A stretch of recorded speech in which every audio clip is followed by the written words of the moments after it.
P2 P2 हमारा यही है 103x/100 इंटू T1 एक साल के लिए एंड रेट ऑफ इंटरेस्ट 4। जब इसे सॉल्व करेंगे तो हमें मिलेगा 103x/2500। तो ए जो है हमारा A1 था, अब यहाँ हमारा A2 हो जाएगा, amount of second last year and third year के लिए वो प्रिंसिपल बन जाएगा। तो वो P2 प्लस पहले साल का प्रिंसिपल दूसरे साल का, पहले साल का जो अमाउंट होता है वो दूसरे साल का प्रिंसिपल बन जाएगा, दूसरे साल का अमाउंट जो है वो तीसरे साल का प्रिंसिपल बन जाएगा। वही तो कर रहे हैं। P3 यानी दूसरा साल का प्रिंसिपल और सिंपल इंटरेस्ट दूसरा साल का, दोनों दूसरा साल का जुड़ेगा तो तीसरे साल के लिए वो प्रिंसिपल बन जाएगा। जब इसे सॉल्व करते हैं तो 2678x/2500 हमें मिलता है तीसरे साल का प्रिंसिपल। जब तीसरे साल का हम लोग सिंपल इंटरेस्ट निकालते हैं तो P3, R3 एंड T3, जब इसे सॉल्व करते हैं तो ये हमारा फाइनल अमाउंट मिल जाएगा। फाइनल अमाउंट यानी टोटल फाइनल अमाउंट ये हमारा मिलेगा। फाइनल अमाउंट मिलेगा जो 3 सालों में उसने जितना इन्वेस्ट किया उससे return finally P3 plus AI3 मिलेगा। इसे सॉल्व करने के बाद हमारा इतना आएगा। देन हमारा क्वेश्चन क्या कहता है, the end of third year, तीसरे साल के अंत में ही विल गेट इतना, तीसरे साल के अंत में उसे मिलता है 4499.04 यानी 4499.04 रुपीज। तो ये जो अमाउंट है लास्ट वाला वो इसके बराबर हो जाएगा 44 यानी 4500 के बराबर, अप्रोक्सीमेट 4500 ही समझ लीजिए, उसके बराबर ये लास्ट वाला टोटल रिटर्न उसको मिलता है। जब इसे सॉल्व करते हैं इनको इन दोनों को मल्टीप्लाई कर देंगे, इससे डिवाइड करेंगे तो हमारा x का वैल्यू आएगा। जैसे देखिए यहाँ पे जो था क्रॉस मल्टीप्लीकेशन किए, इसके साथ में मल्टीप्लाई हो गया, इसलिए x इक्वल टू इससे डिवाइड दे देंगे। जब मल्टीप्लाई करके डिवाइड देंगे तो हमें क्या मिलेगा 4000। हमें क्या मिलेगा 4000। Hence his initial investment was 4000। इसका इनिशियल इन्वेस्टमेंट क्या आएगा 4000 आएगा। 4000 यस बी।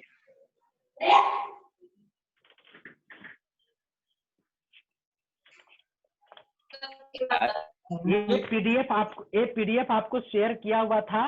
देखिए हम लोग कल सारा सही बना लिए थे। हम सोच रहे थे कोई इसका एक और शॉर्टकट तरीका निकाला जाए जिससे कि इससे भी इजी प्रोसेस हो। जब रीजनिंग होगा उस दिन कोशिश करेंगे, लेकिन नहीं अभी निकल पाया है इजी। और क्वेश्चन में भी कुछ गड़बड़ी है, लैंग्वेज प्रॉब्लम है कुछ लिखने में, टाइपिंग वगैरह में, लेकिन समझेंगे वही मेन उसका अर्थ कहता है।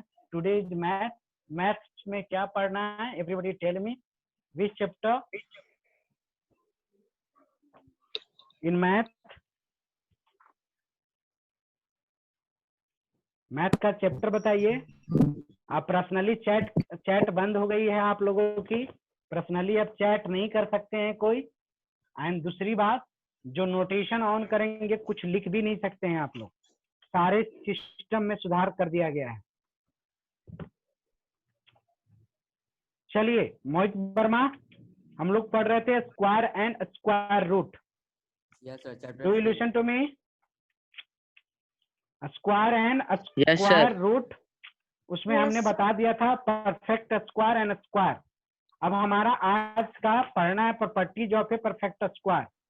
मतलब हम नंबर को देख करके जैसे डिविजिबिलिटी का रूल पढ़ते थे उसी तरीके से हम अभी रूल पढ़ेंगे properties of A perfect square. इसका रूल पढ़ेंगे property of A perfect square. Okay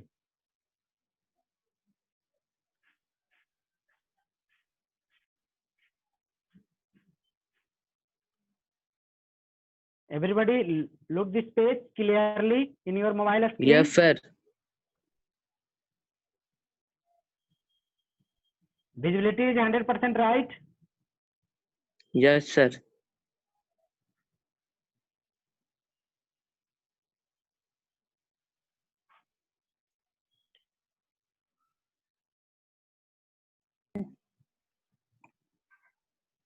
आप सही लिखे।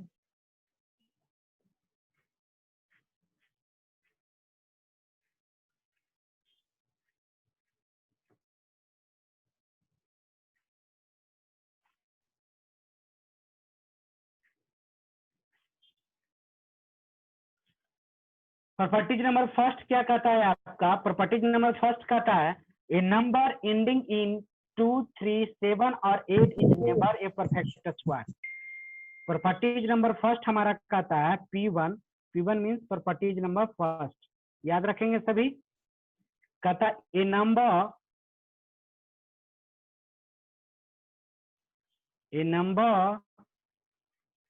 एंडिंग इन 2, 3, 7 और 8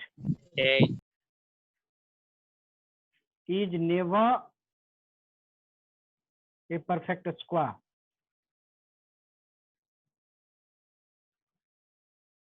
perfect square। any doubt?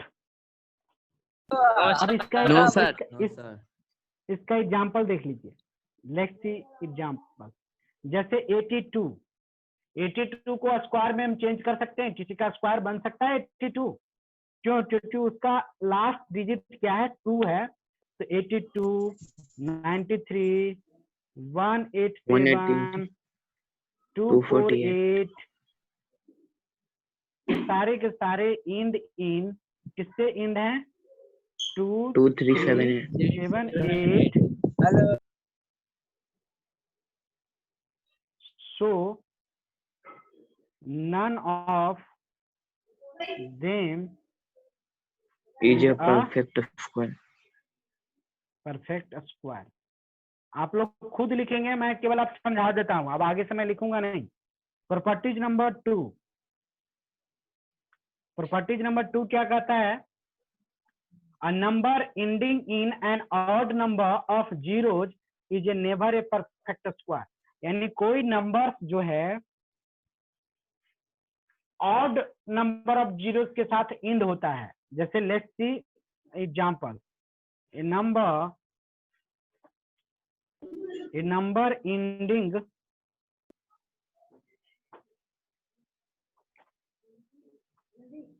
In an odd, कहाँ गया विजय को बुलाई? In an odd number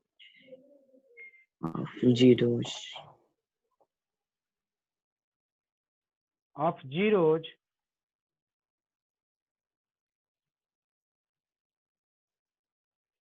is never a perfect square।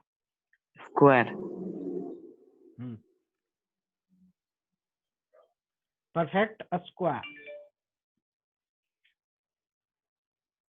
A number ending in an odd number of zeros is never a perfect square। Odd number zero का मतलब हो गया कि जैसे आप एक एग्जांपल देखो 160, तो एक ही जीरो है, this is odd number. And 400, कितने जीरोज हैं? 3 जीरोज हैं। Odd number. अगर 2 जीरोज होता, क्या होता? 2 जीरोज होता तो इवन नंबर ऑफ डिजिट होता। Then we can say that we can change in a perfect square. यदि कोई भी नंबर ऑड जीरोज के साथ इंड होता है तो परफेक्ट स्क्वायर खत्म नहीं हो सकता। देन अगर इवन जीरोज के साथ इंड होता है, then we can say that we can change in a perfect square. उसे हम परफेक्ट स्क्वायर में चेंज कर सकते हैं।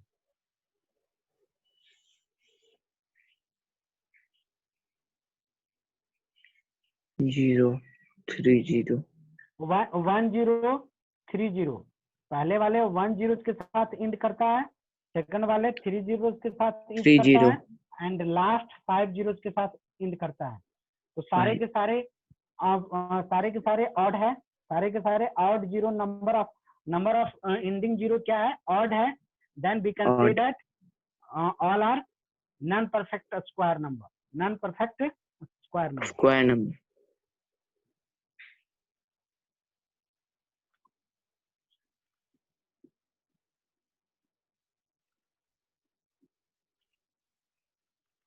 वो क्यों आया?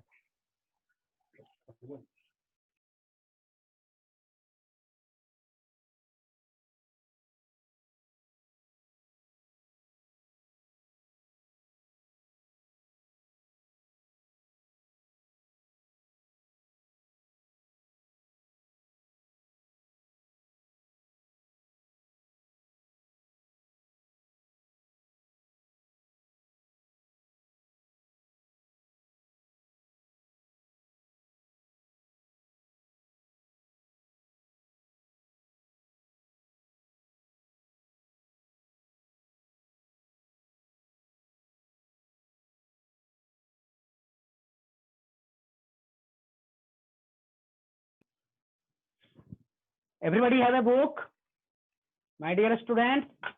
Yes, sir.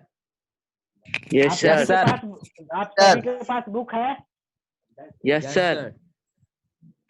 जब आप सभी के पास बुक्स है तो टाइम बर्बाद करने से अच्छा है कि मैं बुक्स में समझाता जाता हूँ।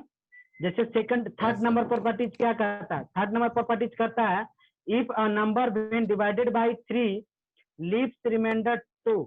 यदि किसी नंबर को 3 से डिवाइड करते हैं, 3 से डिवाइड करते हैं, रिमाइंडर यदि 2 बच जाता है, then we can say that these numbers are not a perfect square. यदि किसी भी नंबर को 3 से डिवाइड देने के बाद 2 रिमाइंडर बचता है, then we can say that these number are not a perfect square. Rule number 5, rule number 5 आपका कहता है 3 के बाद 4, sorry, rule number 4, a number when divided by 4, 3 से डिवाइड करते हैं, 2 रिमाइंडर बचता है तो परफेक्ट स्क्वायर नहीं कहलाएगा। 4 से डिवाइड करते हैं, 2 और 3 दोनों रिमाइंडर बचता है तो परफेक्ट स्क्वायर नहीं कहलाएगा। Then a square of even number is always even. आप प्रॉपर्टीज नंबर 5 भी समझ लीजिए कि किसी भी स्क्वायर नंबर को, किसी भी इवन नंबर को यदि स्क्वायर करेंगे then we get even number. Even number को यदि स्क्वायर करेंगे हमेशा हमें इवन मिलेगा, ऑड को स्क्वायर करेंगे हमेशा हमें ऑड मिलेगा। Do you listen to me? Yes, sir. Hello, Yes, sir. यदि इवन नंबर को हम लोग स्क्वायर करते हैं वी विल गेट, क्या मिलेगा? इवन को स्क्वायर करेंगे इवन मिलेगा, ऑड को स्क्वायर करेंगे, जैसे as for the example 2 is even number, 2 को स्क्वायर करते हैं आंसर क्या आएगा हमारा 4। 4 इज 4. इवन या ऑड? Even. 4 इज इवन या ऑड? Even. इवन। 3 का स्क्वायर करेंगे तो क्या मिलेगा? 3 square equal to 9। 9. 3 is odd, also 9 is odd. यानी कहने का Yes, sir. मतलब हो गया कि इवन नंबर का स्क्वायर करेंगे then we get even number, and square number, odd number का स्क्वायर करेंगे then we get odd number. Odd number Odd number. Square, after the odd number squaration we get odd number, and even number square after the even number square then we get even number. यानी odd को square करेंगे odd मिलेगा, even को square करेंगे even मिलेगा। Even. Rule number 7, the square of a proper fraction is smaller than fraction. कहता है the square of a proper fraction, मतलब कोई भी फ्रैक्शन दिया हुआ है, कोई मान लेते हैं, जैसे रूल नंबर 3 में क्या था कि किसी नंबर्स को हम लोग डिवाइड किए, मैं लिख दूंगा, लिख के भेज दूंगा, किसी नंबर्स को हम लोग 3 से डिवाइड दिए, रिमाइंडर 2 बच जाता है तो वो परफेक्ट स्क्वायर नहीं होगा। किसी नंबर को हमने 4 से डिवाइड दिया, रिमाइंडर 3 और 2 बच जाता है तो वो परफेक्ट स्क्वायर नहीं होगा। कोई भी नंबर यदि इवन हो, यदि उसका स्क्वायर करते हैं तो हमें इवन गेट होगा। कोई भी नंबर यदि ऑड हो, अगर उसका स्क्वायर करते हैं तो हमें ऑड प्राप्त होगा। कोई भी फ्रैक्शन हो, सिंपल 2/3 कोई फ्रैक्शन है, सपोज कर लिया जाए कि 2/3 ये fraction, properties number 7, properties number और बाटी लिख करके मैं भेज दूंगा। प्रॉपर्टीज नंबर 7 में क्या है कि एग्जांपल देख लीजिए, ऊपर मैं डेफिनेशन लिख दूंगा। एग्जांपल्स में क्या कहता है, जैसे 2/3 ये कोई नंबर है, यदि इसका हम स्क्वायर कर देते हैं तो ये ओरिजिनल नंबर से छोटा होगा, this is the original number. यदि इसका हम स्क्वायर करते हैं 2/3 स्क्वायर वी गेट 4/9, हमें क्या मिला 4/9। तो 2/3 is greater than 4/9, this is the properties number 7। यानी ऑलवेज फ्रैक्शन जो है वो अपने स्क्वायर से ग्रेटर देन होता है। सिंपल फ्रैक्शन जो है वो अपने स्क्वायर से ग्रेटर देन होगा या क्यूब से भी ग्रेटर देन होगा। Do you understood? Yes, sir. Sir. जैसे एनी फ्रैक्शन, किसी भी फ्रैक्शन को ले लीजिए, तो एग्जांपल नंबर फर्स्ट हो गया। कोई एक और एग्जांपल देख लेते हैं, एग्जांपल नंबर 2। जैसे मान लेते हैं 3/5 है, क्या 3/5, यदि 3/5 का स्क्वायर से निकालते हैं तो हमें क्या आएगा, 3/5 का यदि स्क्वायर निकालते हैं तो 9/25। तो 9/25 जो है 3/5 से छोटा है। वो कैसे, क्रॉस मल्टीप्लीकेशन करके भी आप चेक कर सकते हैं। जैसे 3 into 25 तो 75 एंड 5 into 9 45, फिर भी ये बड़ा हो गया। यानी आप जो ग्रेटर देन कंपैरिजन करने का जो सिंबल आप जानते हैं, अगर वो भी इंप्लीमेंट कर देते हैं, फिर भी आपका जो फ्रैक्शन है, ओरिजिनल फ्रैक्शन जो होता है वो ग्रेटर देन होता है अपने स्क्वायर का, क्यूब का एंड व्हाटएवर, आप जो भी उसके ऊपर करते जाएं। Do you understood? Yes, sir. Class 8, do you understood? Yes, sir. चलिए प्रॉपर्टीज नंबर 8, प्रॉपर्टीज नंबर 8 क्या कहता है हमारा? For a even natural number in B है, मतलब एन नेचुरल नंबर का स्क्वायर, मतलब एक ज्यादा एक बड़ा, जिसे ए एन के लिए मान लेते हैं, 9 का स्क्वायर माइनस 8 का स्क्वायर करते हैं तो हमें क्या मिलेगा? What will we get? हमें क्या मिलेगा ये पूछ रहा है। दोनों को जोड़ दीजिए, दोनों को जोड़ दीजिए। जैसे एज फॉर द एग्जाम्पल, एक एग्जाम्पल से समझते हैं। फॉर्मूला क्या कहता है आपका एवरी नेचुरल नंबर्स के लिए? कहता है n+1 का the whole square minus n square, n+1 का the whole square minus n square हमें प्राप्त होता है n+1 प्लस n, यही प्राप्त होगा। यानी एज फॉर द एग्जाम्पल किसी भी नेचुरल नंबर के लिए अगर ले लें, अगर हम n का वैल्यू 8 लेते हैं, क्या लेते हैं? 8, n इक्वल टू 8, कोई भी नेचुरल नंबर बोलता है तो हमारा कंडीशन क्या कहता है? पहले 8+1 का स्क्वायर, यानी हम यहाँ पे क्या निकालेंगे? n+1, तो n+1 8+1 दैट मीन्स 9, n+1 हमारा क्या आ जाएगा?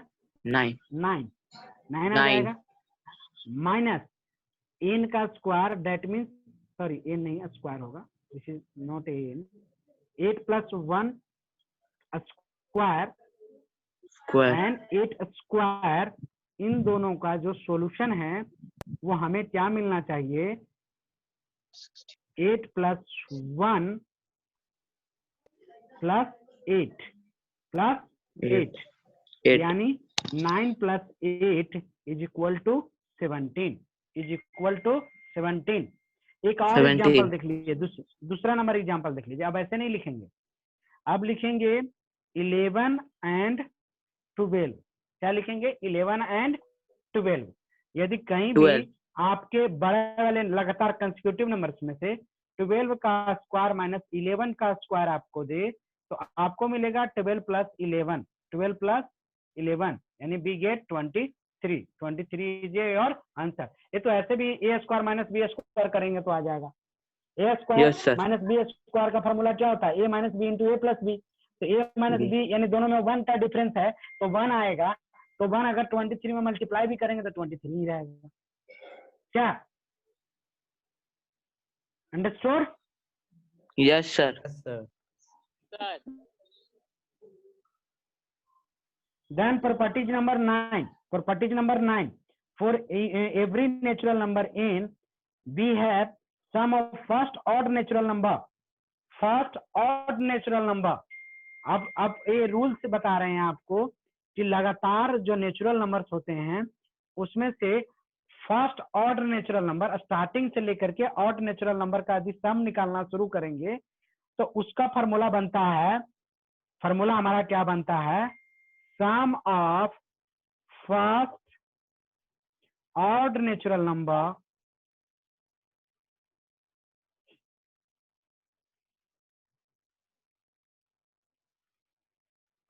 एन स्क्वायर, यानी जितना नंबर होगा ना उसका स्क्वायर कर देंगे, दिस इज द आंसर।